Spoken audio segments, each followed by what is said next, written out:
నమ్మిన విశ్వాసము వారి ద్వారానే మనకు కలుగుతూ వచ్చింది. వారి మాటల ద్వారా దేవుడు వ్రాయిస్తూ సత్యము నుండి సర్వసత్యంలోకి దేవుడు నడిపిస్తూ వస్తున్నాడు. ప్రియుల కింది మాట కూడా చదవమ్మా. తన మహిమను బట్టి గుణాతిశయమును బట్టి పిలిచిన వాని గూర్చిన అనుభవ జ్ఞానము మూలముగా ఆయన దైవశక్తి జీవమునకును భక్తికి కావలసిన వాటన్నిటికి మనకు దయచేస్తున్నాడు. అనుభవ జ్ఞానము ఆ పిలిచినటువంటి దేవుడు పరిశుద్ధుడు, యథార్థవంతుడు, నీతిమంతుడు. ఆయన మహిమను బట్టి, ఆయన గుణాతిశయములను బట్టి, ఆయన గుణాతిశయములు మహా గొప్పవి ప్రియుల. ఆయన గుణగణాలు చాలా విలువ కలిగినటువంటి, ఆయన ఏ తప్పుగా ఆలోచన చేయనటువంటి పరిశుద్ధుడు. ఆయన ఒకనొక సమయం మనకు న్యాయ తీర్పులో అద్భుతమైనటువంటి ఆ యొక్క విశ్వ న్యాయస్థానమందు ప్రతి ఒక్కరికి సైతానుతో సహా చక్కని తీర్పు ఇవ్వగలిగినటువంటి పరిశుద్ధుడైన యేసుక్రీస్తు ప్రభువు. సైతాను కూడా శబాస్ అంటుందంట ప్రియుల. ఆయన తీర్పు అంత సత్యం. సైతాను కూడా ఒప్పుకుంటుంది, అపవాది కూడా ఒప్పుకుంటుంది. అంత సత్యమైన తీర్పు దేవుడు అక్కడ మనకు ఆ తీర్పు దినమందు మనకు అంత చక్కని తీర్పు దేవుడు ఇస్తాడంట. మన క్రియలను బట్టి, మనం చేసిన పాపాలను బట్టి, మనం చేసిన పుణ్యాలను బట్టి, మన క్రియలను బట్టి, మనం చేసిన పాపాలను బట్టి, ఆ దేవుని అంగీకరించిన విధానాన్ని బట్టి, ఆయన సొంత రక్షకునిగా ఒప్పుకున్నట్లయితే ఆ పాపాన్ని తీసివేసి ఆ సాతానుతో యేసుక్రీస్తు ప్రభు వారు కొట్లాడతాడంట. ఏమని? ఇతను చాలా పాపం చేసినాడు అని సాతాను కొన్ని మాటలు దేవుని దగ్గర ఉంటుంది. ఇతను చాలా పాపి, ఇతనికి ఏ విధంగా నీవు నరకము తప్పించబడి నీవు పరలోకం ఇవ్వనికి పూనుకున్నావు లేక సిద్ధపడినావు, ఇతను మహాఘోర పాపి, ఎలా ఇవ్వగలవు అన్నప్పుడు అప్పుడు ప్రభు అంటాడు, అతన్ని సొంత నోటితో నన్ను ఒప్పుకున్నాడు, నా రక్తం చేత కడిగినాను అతని పాపాన్ని, అతనికి అందువలన నేను పరలోక రాజ్యం ఇవ్వనికి సిద్ధంగా ఉన్నాను. అతను ఒప్పుకున్న ద్వారా నేను అతని పాపాన్ని అంతటిని తీసివేశాను, పరలోకం ఇవ్వనికి సిద్ధంగా ఉన్నానంటూ ఆ యొక్క అపవాదికే దేవుడు మనకు సపోర్ట్ చేసి మాట్లాడతాడంట పిల్ల. ఎప్పుడు అది జరుగుతుంది? యేసుక్రీస్తు ప్రభు వారిని నీ సొంత నోటితో నీవు ఆయనే దేవుని కుమారుడు, ఆయనే రక్తం వలనే మనకు రక్షణ, పాప విమోచన కలిగినదని నీవు ఒప్పుకొని ఆయనను అంగీకరించి దేవుని కుమారుడు కనుక ఆయన మరణమును కూడా మింగివేశను, దేవుని కుమారుడు కనుక ఆ యొక్క కల్వరి శిలువలో చనిపోయి లేపెనని నమ్మిన నాడు నిన్ను అక్కడ అపవాదితో కొట్లాడి నిన్ను పరలోకానికి చేర్చగలిగిన సమర్థుడైన దేవుడు యేసుక్రీస్తు ప్రభు వారు. ప్రియులారా చూడండి, కింది మాట కూడా చదువు నాయన.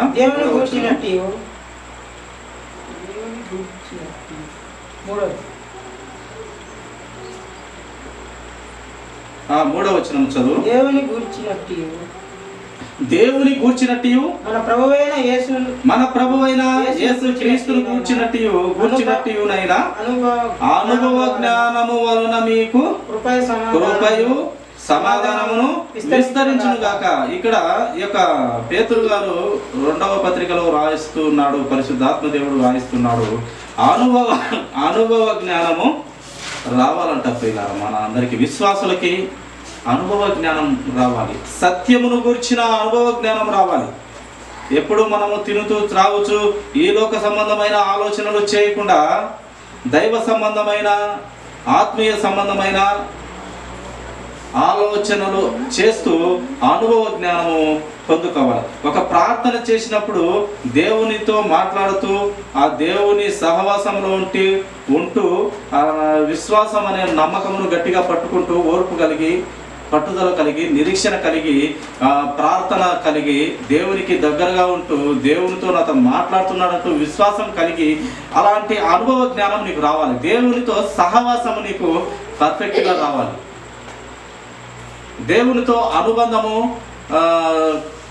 ఆ యొక్క అలవాటు మనము అలవర్చుకోవాలి అంటూ ఇక్కడ వ్రాయిస్తూ వచ్చినాడు. ఒక కుటుంబంలో పెద్ద పిల్లలను భార్యను ఏ యొక్క కుటుంబ సంబంధంగా మాటలతో ఏ అనుబంధం కలిగి ఉంటాడో దేవుడు కూడా ఆయన నీతిని ఆయన రాజ్యాన్ని వెతుకుటలో అలాంటి అనుబంధం కలిగి ఉండాలని ఆ దేవుడు ఆశపడుతూ ఉన్నాడు. దేవుడు ప్రతి ఒక్కటి నా బిడ్డలకు తెలపాలి, ప్రతి విధమైన సమస్య వాళ్ళకు తెలియాలి, ఇరుకులు తెలియాలి, ఇబ్బందులు తెలియాలి, బాధలు తెలియాలి, ప్రతి విధమైన ఆనందం తెలియాలి, ప్రతి విధమైన శ్రమలు తెలియాలి. అందుకే పౌలు గారు ఆయన ఒంటిలో ఏదో ఒక ముళ్ళు ఉండనే ఉందంట, ఒక బాధ అయినటువంటి ముళ్ళు ఒకటి ఉండనే ఉందంట. దాన్ని ప్రభువుని అడుగుతాడు, ప్రభువా ఈ యొక్క శ్రమ, ఈ యొక్క బాధ, ఈ యొక్క నొప్పిలో నుండి నన్ను తీసివేయనైనా ఒకటి నాలో ఒక ముళ్ళు ఉంది, దాన్ని తీసివేయంటే ఇంకా నా కృప నీకు చాలును, అలా ఉన్నని పర్వాలేదు అంటాడు దేవుడు.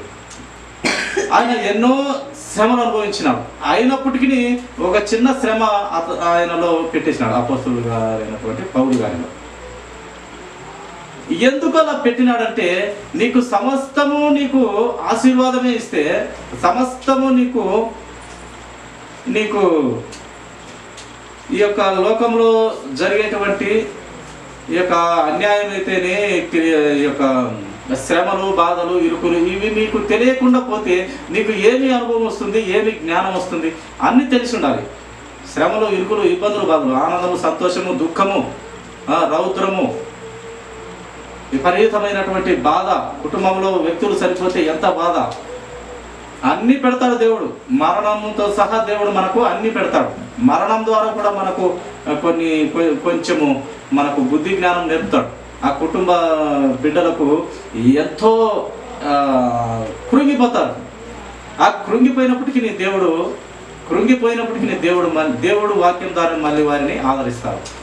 ఇంకెవరు, ఏ మనుషుల్ని చనిపోయిన కుటుంబంలో ఎవరు ఆదరించలేరు. ఊరికి ఆ మాటలు, ఈ మాటలు, డూపు మాటలు చెప్పాల్సిందే. కానీ నిజమైన ఆదరణ ఎవరి ద్వారా మనకు దొరుకుతుందంటే యేసుక్రీస్తు వారి నోటి మాటల ద్వారా, ఆయన వాక్యం ద్వారానే మనకు నిజమైన ఆదరణ దొరుకుతుంది. ఇంకెవరి వలన దొరకదు. ఎవరు ఆ యొక్క పరిస్థితులను ఆపలేరు. దేవుడు ఎందుకు ఇవన్నీ పెడతాడంటే పలు విధాలైనటువంటి నీకు జ్ఞానం ఉండాలి అని దేవుడు పెడతాడు. అందుకే మనము ఏది జరిగినా అది మన మంచికే అన్నట్టుగా కూడా ఉండాలని దేవుని వాక్యము తెలియపరుస్తూ ఉన్నది. ఏది జరిగినా అది మన మంచికే, అది ఏదన్నా జరగని, ఇది ఏదో దేవుడు దీనివల్ల మనకు ఏదో పాఠము, గుణపాఠము నేర్పుతున్నాడు అని ఆలోచించగలిగిన నాడు నీవు విశ్వాసము ఇంకా మరింతగా, నీకు నిరీక్షణ ఇంకా పట్టుదల ఇంకా ప్రభువులో ఇంకా ఎదుగుతూ వస్తావు. ప్రియుగా, ఎప్పుడు మనము సంతోషాలే కావాలని మన నరజన్మైనటువంటి లేదా మానవులైనటువంటి మన బ్రతుకులు అనుకుంటాము. మంచిదే, తప్పులేదు. ఎప్పుడు సుఖమే కావాలనుకోవడం కూడా అది దేవుని దృష్టిలో పొరపాటు ఆలోచన అని కూడా మనకు తెలియపరుస్తున్నాడు. ఒక రాత్రి, ఒక నెలలో 15 రోజులు పున్నమి, 15 రోజులు ఏమంటున్నాయన రాత్రి, అమావాస్య రాత్రి అలా పెడతాడు దేవుడు. ఎందుకంటే అలాగనే మనిషి జీవితంలో కూడా కొన్ని దినాలు సంతోషము, సుఖం పెడతాడు, కొన్ని దినాలు చీకటి బ్రతుకు పెడతాడు. శ్రమలు, ఇరుకులు, బాధలు, ఇబ్బందులు, పిల్లలతో హాస్పిటళ్ళు, డబ్బులు లేని తనము, ఆర్థిక ఇబ్బందులు ఎన్నో పెడతాడు. ఏదేమైనప్పటికీ మనము దేవునిలో, మనము ప్రార్థనలో ఆయనకు మన బాధను చెప్పుకోవచ్చు, తప్పులేదు, మన బాధను చెప్పుకోవచ్చు. కానీ నమ్మకంలో ఉంటూ ఆయన చిత్త ప్రకారం మనము మన బాధలు చెప్పుకోవాలి. అదేనమాట ప్రియుల. చూడండి 4వ వచనం కూడా చదువు నాయన. ఆ మహిమ గుణాతిశయములను బట్టి ఆయన మనకు అమూల్యములను అత్యధికములైన వాగ్దానములను అనుగ్రహించి ఉన్నాడు. దురాశను అనుసరించుట వలన లోకమందున్న భ్రష్టత్వమును ఈ వాగ్దానముల మూలముగా మీరు తప్పించుకొని దేవ స్వభావమునందు పోలిన వారినగునట్లు వాటిని అనుగ్రహించింది. చూడండి, మనకు భ్రష్టత్వం నుండి తప్పించబడుటకు ఆయన వాగ్దానాలు ఇచ్చినాడు. ఆ వాగ్దానాల మూలంగా మనము ఈ యొక్క భ్రష్టత్వము మనకు జరుగుతున్నటువంటి భ్రష్టత్వము నుండి మనము తప్పించుకున్నట్టుకు ఆయన వాగ్దానాలు ఎన్నో ఉన్నాయి. ఆయన నోటి మాటలు మనము విశ్వాసము, నమ్మకము, నిరీక్షణ కలిగి ఉండటకు ఎన్నో ఆయన నోటి మాటల ద్వారా మనకు ఆదరిస్తాడు, మనకు బుద్ధి జ్ఞానము నేర్పుతూ వస్తాడు. అది 5వ వచనం. ఆ హేతువు చేతనే మీ మట్టుకు మీరు పూర్ణ జాగ్రత్త గలవారై మీ విశ్వాసమునందు సద్గుణము నందు జ్ఞానమును మీ మట్టుకు మీరు పూర్ణ జాగ్రత్త గలవారమై ఉన్నారు. మన మట్టుకు మనమంట పూర్ణంగా పరిపూర్ణమైన జాగ్రత్త కలిగిన వారమై మీ విశ్వాసమునందు మన యొక్క విశ్వాసం నందంట సద్గుణమును గల జ్ఞానమును కలిగి ఉండాలి అంటూ ఇక్కడ వ్రాయిస్తూ వచ్చినాడు పరిశుద్ధాత్మ దేవుడు. పూర్ణ జాగ్రత్త కలిగి ఉండాలి, సద్గుణమునందు జ్ఞానమును మనము పొందుకుంటూ ఉండాలి. అలాగే 6వ వచనం కూడా జ్ఞానమునందు ఆశ నిగ్రహమును, ఈ జ్ఞానములో ఆశ మీద నిగ్రహము సంపాదించుకోవాలి. ఎక్కువ ఆశ ఉండకూడదు. మామూలుగా మనుషులకు ఎవరైనా ధనం ఉండొచ్చును, తప్పు లేదు, ఆస్తులు ఉండొచ్చును, తప్పు లేదు. కానీ ఆ ధనం మీద, ఆ యొక్క ఆస్తి మీద, ఆ యొక్క వెండి బంగారాల మీద అత్యాశ, ఎక్కువ ఆశ ఉండకూడదు అంటూ దేవుని వాక్యం మనకు తెలియపరుస్తూ ఉన్నది. జ్ఞానమందును ఆ యొక్క ఆశా నిగ్రహమునందు సహనమును, ఆశా నిగ్రహంలో సహనం కలిగి ఉండాలి. ఈ సహనమునందు కూడా దేవుని భక్తి కలిగి ఉండాలి అంటూ ఇక్కడ వ్రాయిస్తూ వచ్చినాడు.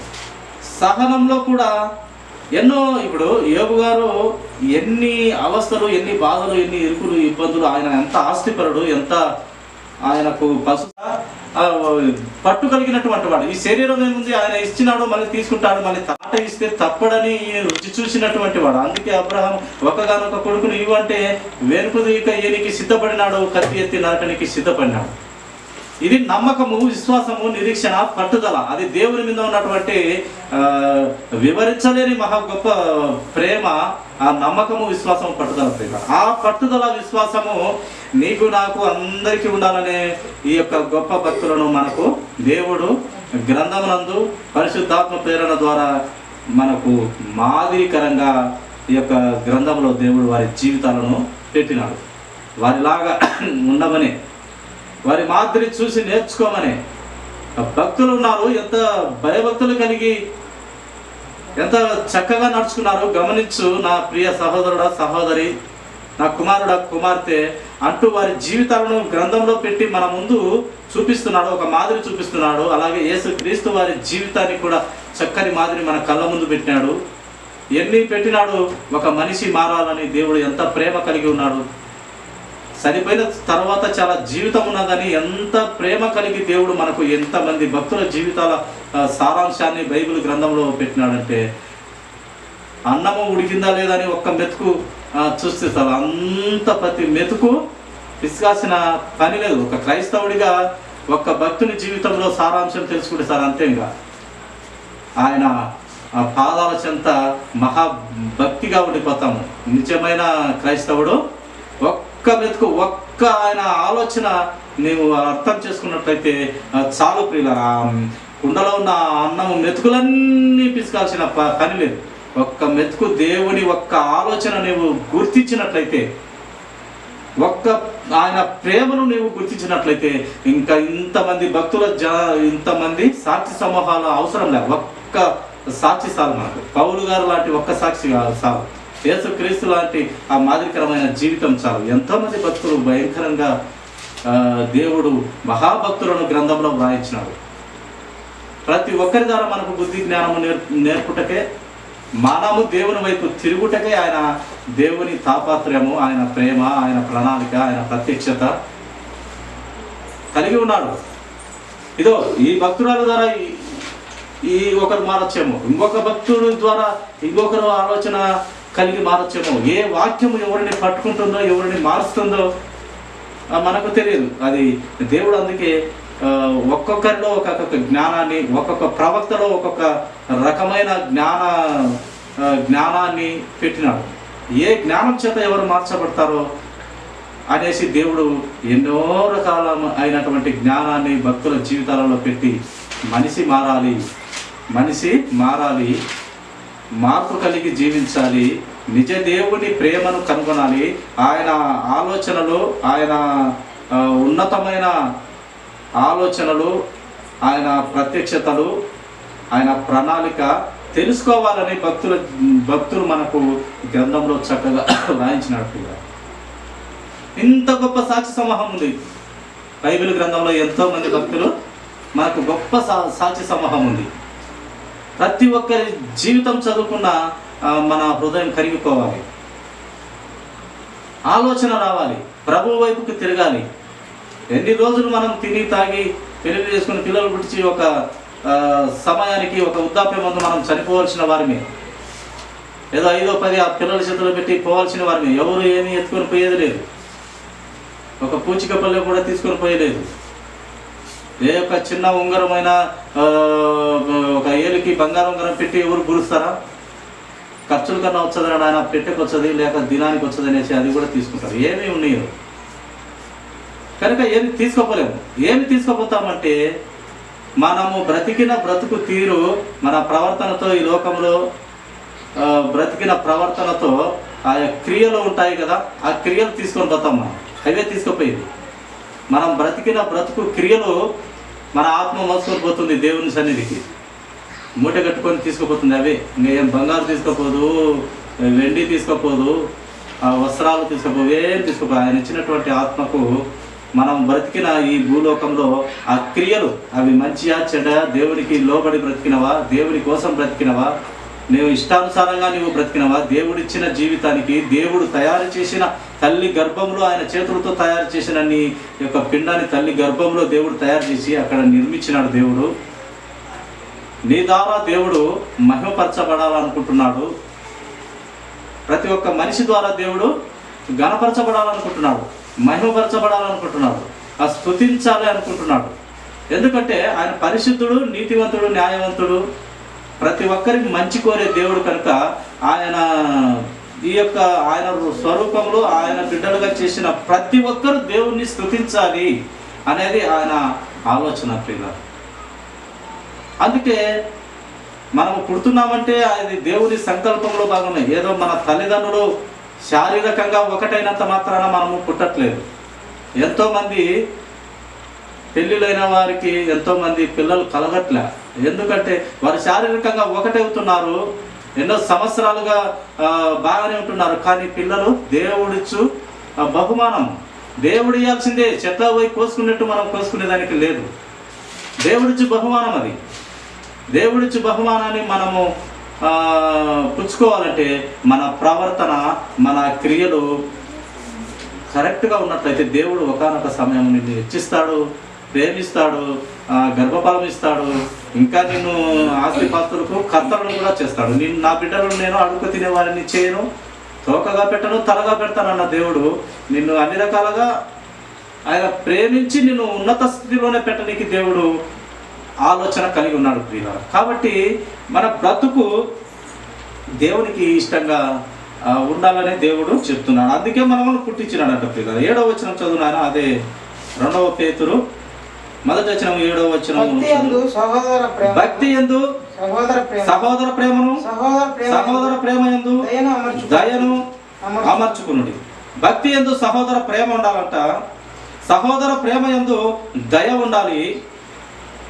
ఆ దయలో మనము అమర్చుకోవాలి మన జీవితాన్ని. ప్రియులారా, భక్తిలో సహోదర ప్రేమ ఉండాలి.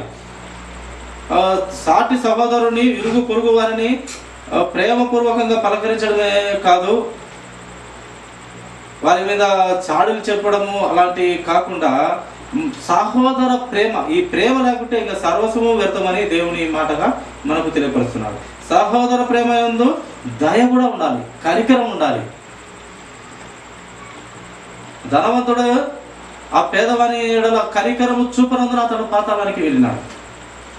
ఆ బయట కురుకులతో కుక్కలు నాకుతున్న బీద లాజరును కనికరించకపోవటం వల్ల అతడు నరకానికి పోయినాడు ఈ ధనవంతుడు. అందుకే ఈ భక్తిలో సహోదర ప్రేమ ఉండాలి, సహోదర ప్రేమ యందు దయ కనికరం కూడా ఉండాలంటూ దేవుడు తెలియపరుస్తూ ఉన్నాడు. అలాంటి తత్వము మనలో, మన శరీరంలో, మన హృదయంలో అమర్చుకోవాలి అంటూ దేవుడు తెలియపరుస్తున్నాడు. 8వ వచనము, ఇవి మీకు కలిగి విస్తరించిన ఎడల అవి మన ప్రభువైన యేసు క్రీస్తును గూర్చిన అనుభవ జ్ఞానము విషయంలో మిమ్మును సోమరులైనను నిష్ఫలులైనను కాకుండా చేయండి. చూడండి, ఇలాంటివన్నీ మన జీవితంలో ఉంటే, ఆ ప్రేమలో దయ కనికరము, అలాగే సహోదర ప్రేమ, భక్తి, ఇవన్నీ మనలో ఉంటే అంట అప్పుడు దేవుడు ఏం చేస్తాడంట, ఇవి మన ప్రభువైన యేసు క్రీస్తును గురించిన అనుభవ జ్ఞాన విషయంలో, యేసు క్రీస్తు వారిలో ఇవన్నీ ఒక భాగము. ఆ అనుభవ విషయంలో మనల్నంట సోమరులుగా తయారు చేయడు, నిష్ఫలులుగా మనల్ని కాకుండా చేస్తాడు. నిష్ఫలుడు అంటే ఏ ప్రయోజనం లేని వ్యక్తిరాలుగా నిన్ను పెట్టడు అంటున్నాడు దేవుడు. నిన్ను మంచిగానే ఆశీర్వదిస్తాను అంటున్నాడు. ఎప్పుడు అలా ఆశీర్వదిస్తాడంట? మనం ప్రేమ కలిగి ఉండాలంట, అలాగే దయా కనికరం కలిగి ఉండాలి. అప్పుడు దేవుడు నీకు పిల్లల్ని ఇస్తాడు, ఆస్తులు ఇస్తాడు, అన్నీ ఇస్తాడు. అదే నమ్మినటువంటి అబ్రహాము గారు నమ్మినటువంటి విశ్వాసం ఏంటంటే అదే. ఇచ్చిన పిల్లవాడిని మళ్ళీ ఇమ్మంటున్నాడు. ముందు మాటగా చూస్తే నిన్ను ఏదో ఆకాశంలో చుక్కల వల్ల చేస్తాను, కింద సముద్రంలో ఇసుకరేణి వల్ల చేస్తాను, నువ్వు ఇచ్చి ఒక్కగానొక్క కుమారుని ఇచ్చి మళ్ళీ ఇమ్మంటున్నాడు. ఏంది ఈయన కథ? ఏంది ఈయన విశ్వాసము? ఏంది ఈయన ఉత్తముడా కాదా ఈయన అని ఆయన కూడా పరిశీలిస్తూ వచ్చినాడు దేవుణ్ణి.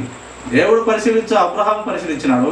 అబ్రహాం కూడా ఈయన మాట ఇచ్చిన దేవుడు ఏంది మళ్ళీ ఆయన సుక్కలన్నీ ఎంచు, అంతకన్నా నేను ఎక్కువ చేస్తాను, ఇక కింద సముద్రంలో ఇసుకరేణు ఎంచు, అంతకన్నా నిన్ను అంత గొప్ప జనంగా చేస్తానన్న దేవుడు ఒక్కరినిచ్చి వారిని కూడా దాని మీద బలి ఇవ్వమంటున్నాడు. ఏది ఈయన కథ అని సరైన కథ సూచమని బలివనికి సిద్ధపడినాడు. అది విశ్వాసం అంటే.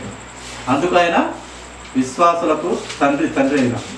అది నమ్మకము, విశ్వాసము, నిరీక్షణ, ప్రభు మీద ఉన్నటువంటి మహా గొప్ప ప్రేమ కదా అని ఎవరు ఆపలేరు.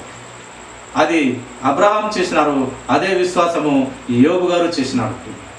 వారు మనకు గొప్ప భక్తులు. వారి జీవితాలలో వారి ఇద్దరి జీవితాల్లో మన బ్రతుకు ధన్యమైపోతుంది. వారి ఇద్దరి జీవితాల ప్రకారం ఆలోచన చేస్తే మనము బైబిల్ గ్రంథంలో అన్నము కుండలో ఉడికిన ప్రతి మెతుకు మనము తీసుకోవాల్సిన పని లేదు. వారిద్దరిని మెతుకులు పిసికితే చాలు, దేవుని ప్రేమ అర్థమైపోతుంది. అంత గొప్ప ప్రేమ, అంత గొప్ప సాక్షి సమూహము గ్రంథంలో పెట్టినాడు. కనుక మన జీవితాలు బాగుండాలని దేవుడు కోరుతూ ఉన్నాడు. చూడండి 9వ వచనం కూడా చదువు. ఇవి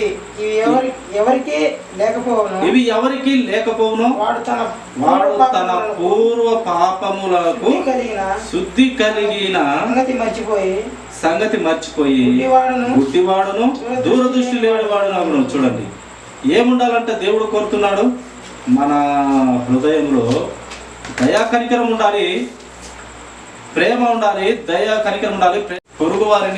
ఇరుగు పొరుగు వారి మీద కూడా ప్రేమ, సహోదర ప్రేమ.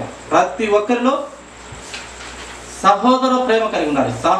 ఇతరు నా సహోదరుడు అనే ప్రేమ కలిగి ఉండాలంటూ చెప్తున్నాడు. ఇవి ఎవరికైతే లేకపోతే అంటున్నాడు మళ్ళీ, ఇవి ఎవరికి లేకపోయినా వాడు తన పూర్వ పాపములకు శుద్ధి కలిగిన సంగతి మర్చిపోతాడు. ఇవి లేకపోతే అతని పాపాలకు శుద్ధి లేకుండా పోతుందంట. వాడు ఏమైపోతాడు? ఈ శుద్ధి లేకుండా మర్చిపోయి గుడ్డివాడును దూరదృష్టి లేనివాడు అయిపోతాడు. ఒక గుడ్డివాడితో సమానం అంటున్నాడు. ఒక దూరపు చూపు కలిగిన వాని మాదిరి లేకపోతాడు అంటున్నాడు. ఒక దూరపు దృష్టి కలవాడు ఏం చేస్తాడు? ఇంకొక నెలకు వర్షాలు పడతాయి అనగా ఈ ఎండల కాలం పోతుందనగా ఇంకా ఇంకొక 20 రోజులకో లేదా ఒక నెలకో ఇంకా వర్షాలు పడతాయి, వర్షాకాలము అని ఈ పుట్టించేవాడు అన్నీ సిద్ధపరుచుకుంటాడు. విత్తనాలు, భూమి, పొలము, డబ్బులు అన్నీ సమకూర్చుకొని అప్పు చేస్తాడో ఏమో అన్నీ సమకూర్చుకొని సిద్ధం ఉంటాడు. అది దూరదృష్టి, సిద్ధం ఉంటాడు. లేదా ఒక పెళ్లి వివాహం చేసేవారు కూడా 10 రోజులు 20 రోజుల ముందు నుంచే పత్రికలు పంచడం అది ఇది సిద్ధ మనసు కలిగి ఉంటాడు, సిద్ధపడుతూ ఉంటాడు, ముందు చూపు కలిగి ఉంటాడు. ఈ టయానికి ఇక్కడికి పోవాలా, ఈ టయానికి పత్రికలు పంచాలా, ఈ టయానికి ఇవి మనము తెచ్చుకోవాలి. ఒక ప్లానింగ్ ప్రకారము ఒక దేవుడు తలపెట్టినటువంటి ఒక కార్యాన్ని, ఒక వివాహ బంధము సక్రమంగా నిర్వహించాలంటే ముందు చూపు కలిగి ఉంటేనే ఆ యొక్క కార్యాన్ని నెరవేర్చగలరు. ఎప్పుడైతే ఈ యొక్క పరిశుద్ధత మనలో, పరిశుద్ధత ప్లస్ సహోదర ప్రేమ, ఇంకా ఏమన్నాడు ఇక్కడ,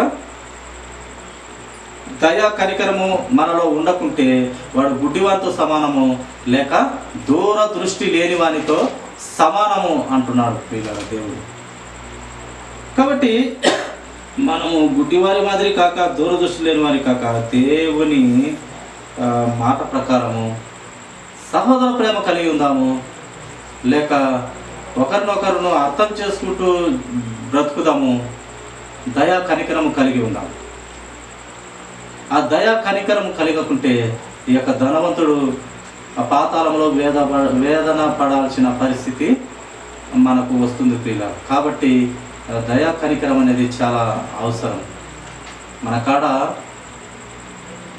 ఒక ఎవరో ఒక వ్యక్తులు, ఇరుగు కానీ పొరుగు కానీ ఇంకా దూర వ్యక్తులు కానీ, ఒక కులంలో మనుషులే కానీ, ఎవరైనా కానీ ఒక ఆర్థిక ఇబ్బంది చేత లేదా పిల్లవానికి జ్వరం చేత డబ్బులు లేక వచ్చి అడిగినప్పుడు మన కాడ సహాయం చేయగలిగిన ధనం ఉన్నప్పటికీ, ఆలోచన కలిగి ఉన్నప్పటికీ అలా చేయకుంటే పెద్ద పాపం అని కూడా బైబిల్ గ్రంథం మనకు తెలియపరుస్తాను. నీకు సాయం చేయగలిగిన శక్తి ఉన్నప్పటికీ నువ్వు చేయలేకపోతే నీవు వ్యర్థంగా గుడ్డివానితో సమానము, లేక ఆ దూరదృష్టి ఉన్నవానితో సమానం అంటూ కూడా మనం అర్థం చేసుకోవచ్చు. ప్రియులు చూడండి, 10వ వచనం చదువు. అందువలన సహోదరులారా, మీ పిలుపును ఏర్పాటును నిత్యము చేసుకున్నటకు మరీ జాగ్రత్త పడుడి. దేవుడు పిలిచిన పిలుపును నిత్యం చేసుకున్నటకు జాగ్రత్త పడమంటున్నాడు ప్రియుల. మీరిట్టి క్రియలు చేయవారైతే ఎప్పుడునూ తొట్టిల్లరు. ఇట్టి పనులు, ఇలాంటి పనులు చేస్తే అంట మనకు తొట్టిల్ల పడమంట. అపవాదిలోకి పోకుండా, అపవాది చేత పడిపోకుండా, మనము తొట్టిల్ల పడకుండా దేవుని శుద్ధమైన క్రియల చేత నడుచుకున్నట్లయితే మనం తొట్టిల్ల పడము, చక్కగా స్ట్రైట్గానే ఉంటాము. దేవుడు మనలో నిలుపుతాడు, చేయి పట్టి నిలబెడతాడు కూడా. ఎప్పుడు జరుగుతుంది అది? అలా మనము దేవుని మాట ప్రకారము మన హృదయంలో దయా కనికరము కలిగి సహోదర ప్రేమ కలిగిన నాడు మనము గుడ్డితనం వాడి వల్లే కాక ముందు దూరపు దృష్టి గల వారి మాదిరిగా ఉంటామంట. 11వ వచనం. అలాగున మన ప్రభువును రక్షకుడైన యేసుక్రీస్తు యొక్క నిత్య రాజ్యంలో ప్రవేశము మీకు సమృద్ధిగా అనుగ్రహింపబడదు. చూడండి, ఎప్పుడైతే దయా కనికరము మనము కలిగి ఉంటామో, మంచి ఆలోచన కలిగి ఉంటామో, అది ఎవరి ద్వారా మనకు పరలోక రాజ్యంలో ప్రవేశం మనకు దొరుకుతుందంట. యేసుక్రీస్తు ప్రభు వారి యొక్క నిత్య రాజ్యంలో ప్రవేశం మనకు సమృద్ధిగా దొరుకుతుంది. ఎప్పుడు దొరుకుతుంది? దేవుని మాట విన్నప్పుడు, మన హృదయంలో సహోదర ప్రేమ ఉన్నప్పుడు, అలాగే దయా కనికరము ఉన్నప్పుడు, అప్పుడు సమృద్ధిగా నీకు నిత్యరాజ్యమే అంటూ దేవుడు ఇక్కడ వ్రాయిస్తూ వచ్చినాడు. కాబట్టి మీరు ఈ సంగతులను తెలుసుకొని మీరు అంగీకరించిన సత్యమందు స్థిరపడి ఉన్నాను, వీటిని గూర్చి ఎల్లప్పుడూ మీకు జ్ఞాపకం చేయుటకు సిద్ధంగా ఉన్నానంటూ ఇక్కడ భక్తుడు ఇక్కడ వ్రాయిస్తూ వచ్చిన. వీటన్నిటి గురించి మీరు భక్తి విషయంలో శ్రద్ధ కలిగి ఉండుటకు ఎల్లప్పుడూ మీకు జ్ఞాపకం చేస్తూ ఉంటాను అంటున్నాడు ఇక్కడ భక్తుడు పేతురు గారు. దేవుని సంబంధమైన జ్ఞానము మీకు ఎప్పుడు నేను జ్ఞాపకం చేస్తుంటాను. మీరు మంచిగా ఎదగాలి, మంచిగా దేవుని తెలుసుకోవాలి, ఆయన నీతిని, ఆయన రాజ్యాన్ని మొదటిగా వెతకాలి. అప్పుడు మీకు నిత్యరాజ్యం సమృద్ధిగా వస్తుంది. ఈ విషయమై నేను మీకు ఎప్పుడు జ్ఞాపకం చేసి దేవుని ఆలోచన చెప్తూనే ఉంటాను అంటూ భక్తుడు ఇక్కడ చక్కగా వ్రాయించినాడు. పరిశుద్ధాత్మ దేవుని ప్రేరణ ద్వారా ఆయన బిడ్డలు క్రమములో ఎదుగుటకు పెరుగుటకు నేను ఎప్పుడు సిద్ధమే అంటున్నాడు భక్తుడు. ప్రియ ఎందుకు ఈయనకు అంత శ్రమ అంత ఇష్టము అంటే ఒక్కరు కూడా నరకానికి పోకూడదు అనేది యేసుక్రీస్తు వారి ఆలోచన. ఆయన శిష్యులు అనబడినటువంటి వీరికి ఆ బాధ్యత ఉంది. ఒక్కడు కూడా అందరూ పరలోక రాజ్యం చేరాలి, ఏ భేదం లేదు, అందరూ పాపం చేసిన వారే తప్పులు ఒప్పుకొని మనము పరలోక రాజ్యం చేరాలి, ప్రతి ఒక్కరికి నిత్యరాజ్యం దొరకాలని దేవుని ఆలోచన. ఆయన శిష్యులలో, ఆయన సైనికులలో, ఆయన రక్తం కార్చి ఆయన బిడ్డలలో కూడా దేవుడు అటువంటి ఆలోచనలు పెట్టినాడు. అందుకే వాళ్ళు ఏమి ప్రాణాలు పెట్టుటకు తిక్కవారు, పనికిమాలిన వారు కాదు, ముందు చూపు కలిగిన వంటి వారు, గుడ్డితనము కలిగినటువంటి వారు కాదు. వాళ్ళు ముందు చూపు, చనిపోయిన తర్వాత చాలా జీవితము ప్రభు దగ్గర మనకు ఉన్నదని నమ్మినటువంటి వారు కనుక వారు ప్రాణాలను లెక్క చేయక తలను తీసి ఇచ్చేసినారు ప్రభుకి. అలాంటి జ్ఞానము, బుద్ధి నువ్వు అంత పెట్టాల్సిన పని లేదు. ఆవగింజంత విశ్వాసం పెంచు నా ప్రియుడ, నా యొక్క బిడ్డ, నా కుమార్తె, నా యొక్క సహోదరుడు అంటున్నాడు యేసుక్రీస్తు ప్రభు. వారి మాదిరి నువ్వు ప్రాణాలు పెట్టొద్దు, ఆవగింజంత విశ్వాసం పెట్టు. ఈ యొక్క చెట్టు ఇక్కడి నుంచి పెకలించి పోయి సముద్రంలో పడునుగాక అంటే అది పోయి పడుతుంది. ఆవగింజంత విశ్వాసం ఉంటేని దేవుని మాటలు అద్భుతంగా, ఆయన నోటి మాటలు చాలు. వారిని కొంచెం విశ్వాసం ఉంటే చాలు, నీ బ్రతుకు అద్భుతంగా ఉంటుంది అంటున్నాడు దేవుడు. చూడ చివరి మాట మనం ఒకే మాట చదివి ఊహించుకుందాము. 13వ వచనం చదువునైనా. మరియు మన ప్రభువైన యేసుక్రీస్తు నాకు సూచించిన ప్రకారము నా గుడారమును త్వరగా విడిచి పెట్టవలసినదని ఎరిగి. చూడండి ఏమంటున్నాడు ఈ యొక్క భక్తుడు అంటున్నాడు, పేతురు గారు అంటున్నాడు, మరియు మన ప్రభువైన యేసుక్రీస్తు నాకు సూచించిన ప్రకారము నా గుడారము అనగా నా శరీరము త్వరగా విడిచిపెట్టవలసి ఉన్నదని ఎరుగుతున్నాను. నన్ను తెలుసుకుంటున్నాను, నేను చనిపోతానని నాకు తెలుసు. ఆ సమయంలో అంటున్నాడు 14వ వచనం, నేను ఈ గుడారంలో ఉన్నంత కాలము ఈ సంగతులను జ్ఞాపకం చేసి మిమ్మును రేపుట న్యాయమని ఎంచుకొనుచున్నాను. నేను చచ్చిపోతానని తెలుసు, మీ బ్రతుకులు బాగుండాలని ఆలోచన చేస్తున్నాను. ఈ గుడారము, ఈ శరీరం అనే నా శరీరము దేవుడిచ్చిన ఆయుస్సు మేరకు చివరి ఊపిరి కొరకు మీరు పరలోక రాజ్యం చేర్చబడాలనే నా ఆలోచన.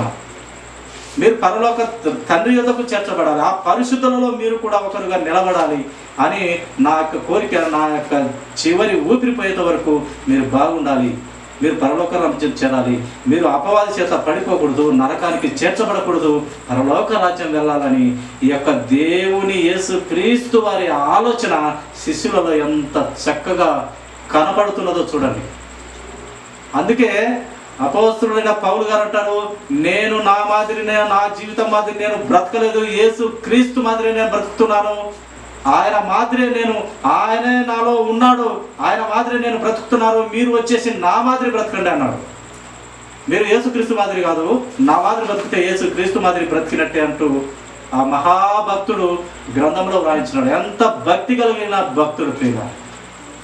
నిజంగా దేవుని విశ్వాసం కలిగి, భక్తి కలిగి మనం బ్రతికినట్లయితే చాలా ఆ విశ్వాసం చాలా గొప్పది, ఆ నిరీక్షణ చాలా గొప్పది, ఆ పట్టుదల, ఆ యొక్క తండ్రి వద్దకు చేరాలనే ఆ యొక్క ఆశ, ఆ యొక్క కుతూహల, ఆ యొక్క గొప్పది ప్రియులాది. అది ఉన్నవాడు తన తలను కూడా ఇస్తాడు, తన ప్రాణాన్ని కూడా పెడతాడు. ఎలాగ పెడతాడు? తన శిష్యుల మాదిరి పెట్టినట్టు అది పెట్టడానికి సిద్ధ మనసు కలిగి ఉంటారు నిజమైన క్రైస్తవ సహోదరుడు, సహోదరుని. కాబట్టి మనము అట్టివారంగా ఉండాలని దేవుడు అయితే కోరుతున్నాడు. కానీ అట్టివారము కాకపోయినప్పటికీ కనీసం ఒక ఆవగింజంత విశ్వాసం కలిగి ఉండమని దేవుడు ఆలోచన కలిగి ఉన్నాడు.